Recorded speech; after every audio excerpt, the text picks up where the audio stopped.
Hello everyone and welcome to another video. Now if you want to buy an old Alienware PC, you'll have to be prepared to make a lot of space, willing to invest time and money in getting it working at its best, and accepting of the fact that it'll probably be quite loud at first. It's a bit like adopting a rescue dog. How it's been treated by the previous owner is also anyone's guess, but if you give it the love and respect it deserves, in return it'll potentially give you years of joy. I rescued this old beast from the dark depths of eBay for a cost of £137.99 after a special offer. The premium price tag associated with Alienware machines doesn't seem to apply to these old systems as much anymore, like it did just a couple of years ago. Last time I looked, there were a handful of these going for between £150 and £200 depending on the specs. From what I understand, this one has had a little bit of an upgrade, so without further delay, let's take a look inside. I've owned one of these Auroras before, years ago, and the base specifications are similar. We have a liquid-cooled first gen Core i7 in here, which should hold up relatively well in some modern games, though I presume that the latest and especially CPU-intensive titles will give this some grief. I've not turned it on at the time of writing this script, but I can see that we also have 12 gigs of triple channel DDR3 in pairing with our 14-year-old processor. It's actually matching as well. You'd be surprised at how many second-hand systems I buy that have mismatched memory. I think this is probably an aftermarket upgrade, although I'm certain that these PCs did originally come with triple channel DDR3. This is still a more than acceptable configuration for basic daily usage, browsing the web and watching YouTube videos.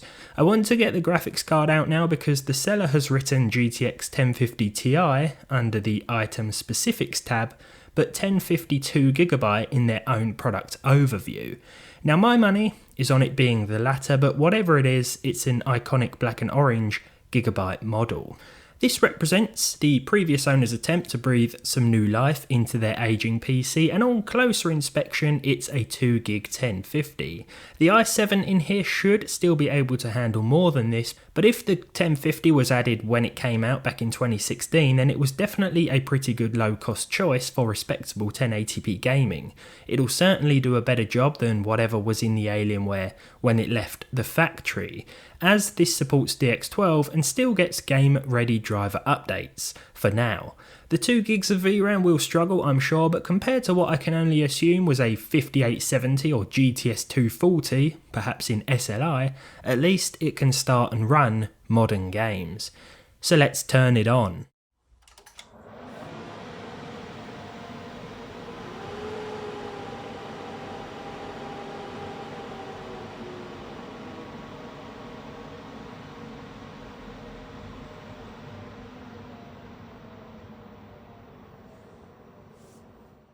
What a nostalgic noise.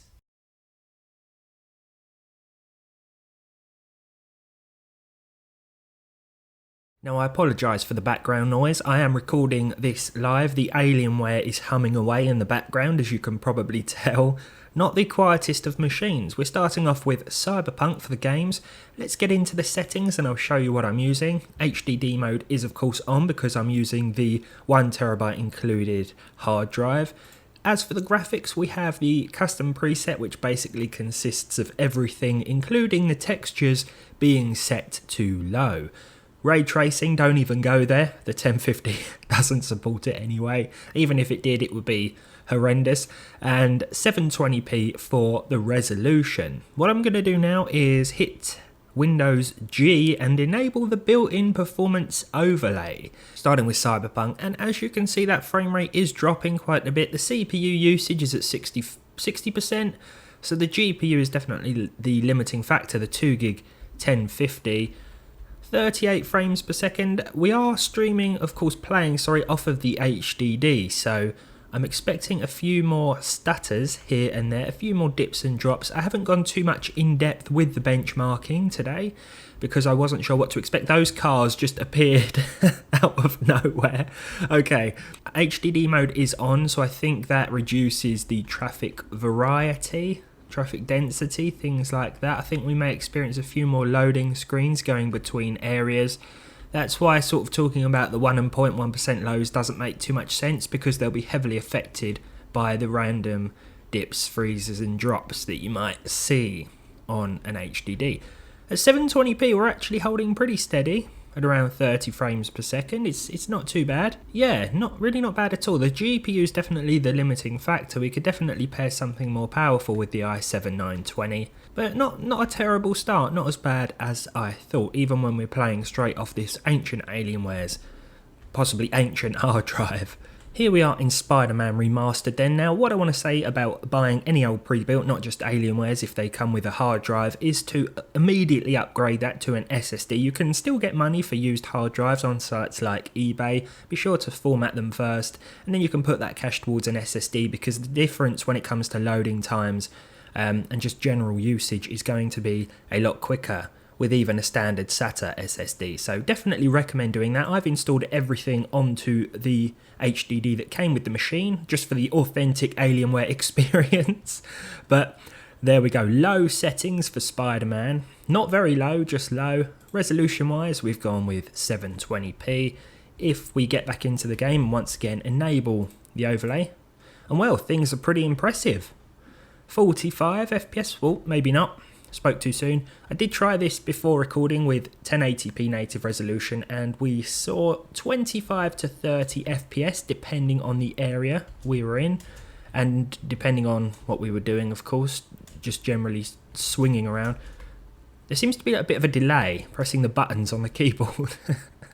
Not sure if that was a hard drive issue, but it seems to have fixed itself in a matter of a few seconds. I will have a separate 1050 2GB benchmark video as well to see what that can still do in 2023. There's also a 3GB 1050 in existence, which I'm not sure how many people remember, so I'll be testing that too. But in terms of this one, and in terms of the combination of these components, including the 12 gigs of RAM, of course, the 12 gigs of triple channel DDR3, well, so far it's not doing as bad as I thought. I've tried to avoid FSR or any upscaling and just gone with native where possible today. Now here we are in The Witcher 3. This one didn't want to start at first, or at least I thought so. It said it was running in Steam, but it actually took about 5 minutes for the game to open. Just another perk of using a hard drive in 2023. I guess this is of course the next gen patched version, but with the settings we're using, you're probably best off just installing the regular version or not installing the next gen update. We've got everything on low here with FXAA enabled to sort out some of those jagged edges. I've actually kept this one at 1080p to see if we can still get a playable frame rate and enjoy that crispier resolution, of course. Once again, enabling the performance overlay, and 45 seems to be the average according to the on-screen figures. I'm going to enter the busy city walls and see how this impacts our frame rate. The GPU is currently at 100% usage, the CPU at 55%. The i7-920 was an absolute beast back in the day. These days you'll be surprised at what it can still do. I wouldn't recommend pairing it with anything too fancy or high-end, but we'll have another video on that at some point. Even in this busy area here, well, this usually busy area, I've had to turn everything down, of course, so it's rather quite empty. Let's just hop in this boat here and see how this impacts the frame rate, because this can be quite detrimental to performance on some hardware, but I think because the visuals are down so low, the water quality isn't actually impacting the frame rate like I've seen it do so on some other hardware. Yeah, it's pretty fine here, not too bad at all, to be honest. This is definitely playable with this old Alienware, but if it still had the original GPU, which was probably something like a 5870 or two SLI GTS 240s, something like that, then we certainly wouldn't be able to play any of these games that I've tested so far today. Okay, so here we are in GTA 5. As for the graphics settings, well, we have 1080p. These didn't save for a while, took about 3 restarts to save these settings. We've got FXAA on at 1080p. The population sliders are about halfway. Texture quality normal for the sake of the VRAM. And apart from that, we've got everything basically at a mix of high and normal. If we enable the overlay once again, you can see that we're hitting at least 80 FPS. The average says 139, but that's because of the pause menu there. Some areas like downtown here will drop us to the low 60s, but we should stay at over 60 FPS pretty much most of the time. I think these settings combine nice graphical fidelity with performance, so this is definitely the sort of graphical setup I'd recommend if you're rocking a similar hardware setup to this one. It'll be interesting to see once I test it how the 3GB 1050, which is pretty hard to find these days, actually compares to this 2GB model that was ever so popular in its heyday and made for some excellent budget builds. As part of the Alienware and the i7-920, along with the 12GB of RAM, well, it's doing absolutely fine in this scenario.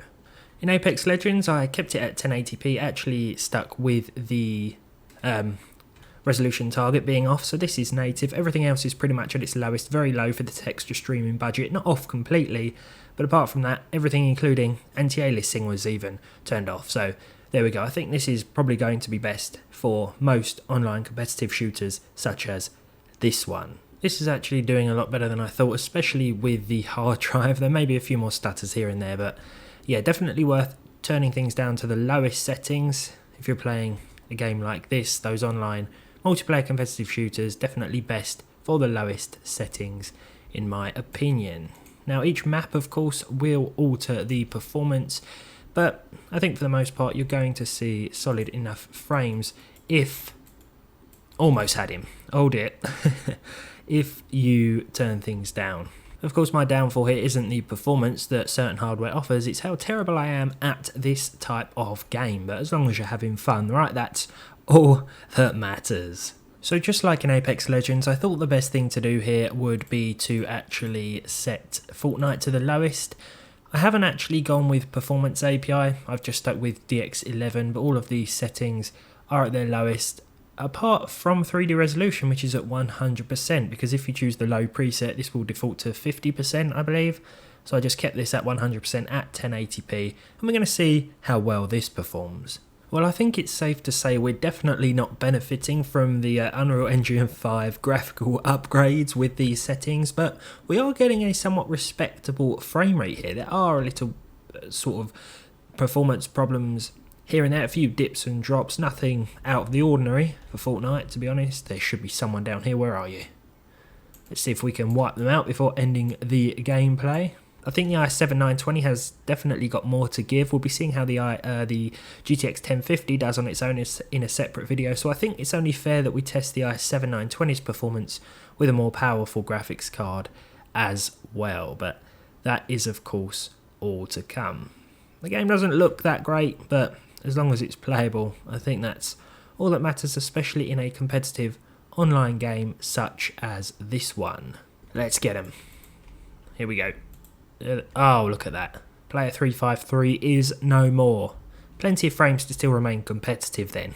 I've turned the Alienware off for this part so that you can hear me talk, but I want to talk about a few more cool quirks with this machine. Now this came in two flavours, the Aurora, which I've got here, or the Aurora ALX. Now from an old article I found, if you bought an ALX version, you basically got a better chassis. I think you could spec the RAM at a higher speed. I'm not sure if you had to spec the RAM at a higher speed first and then you got the improved Aurora ALX chassis. Can't find much information on that. But if you did get the ALX chassis, then you got these fins on the top of the case that would stand up like this when you turn the PC on. Probably a really cool sight back in the day. You also got what was called theatre lighting, and if you took the side panel off, the lights would stay on the inside, so that if you were tinkering around with the inside of the machine, you could see what you were doing without shining a torch in there. If you were working on your PC in the dark, of course. Now what's interesting is that this theatre lighting that was present on the ALX chassis actually required two batteries. And if we look at the plastic drive bay cover inside the standard Aurora model here, you can actually see the little battery symbols. This same plastic cover was used, it's just that we don't have the battery terminals or the battery box to put the batteries in because we haven't got the so-called premium model. I think there were more lights on the front as well, and I think I read something about cableless drives. You know, you can push the hard drives in without connecting the SATA cable at the front and they would just plug in. I'm not sure if that was on the later Aurora models though, so it's quite difficult to find information about these old PCs. We may not have the Aurora ALX, but even the Aurora here is still a pretty fascinating find, and it has a couple of interesting quirks on its own accord. Of course, we get the standard light up alien head, and we also get the light up side panels here. You might think that these lights are on the inside of the machine, but remember, this isn't the ALX, so we don't get lights on the inside. The lights are actually inside the panel door, and when these little gold contacts make, well, contact with each other, the lights come on. I actually found out that if you apply enough pressure in the right place, you can get these lights to change colour, which is only usually possible through Alienware software, but if you give it a good kick or a push, press the plastic in the right place, you can get it to go from purple to green to blue, or even get it to turn off. It's probably not something you should do, but if you want to quickly change lights or turn them off, then yeah, it does work. I absolutely love these old Alienwares. They're full of cables, little boards and plugs everywhere inside, and you just think, if I were to take this apart, I don't think I could put it back together again in the state that it shipped in from the factory. I really love these machines. They're so sort of unnecessarily over-engineered, or they really were something special, and I feel like back in the day, if you bought one of these, you definitely feel like you'd got your money's worth, not necessarily in terms of the specs, but in terms of the little gimmicks. Not that they ever said that you can push the side panel in a certain way to turn the lights off, and if you kick it hard enough, it'll go from green to purple. These really are just fascinating machines, and even the i7-920 models now should still be capable of some gaming, especially if you want to replace the graphics card, which we'll probably do later down the line. Overall, these Alienware machines, at least ones of this age, are probably going to have a tough few years ahead of them as games start to become more and more CPU and GPU intensive. I'll be upgrading this one a little more for sure, as there is certainly some performance left on the table in terms of CPU, GPU and RAM, but if you're looking for one of these to actually use, or just because you like the look of them and didn't have thousands of pounds or dollars to spare when they came out, now is the perfect time to grab a bargain. Thank you very much for watching. If you enjoyed this one, leave a like, leave a dislike if you didn't. Subscribe to the channel if you haven't done so already, and hopefully I'll see all of you in the next one.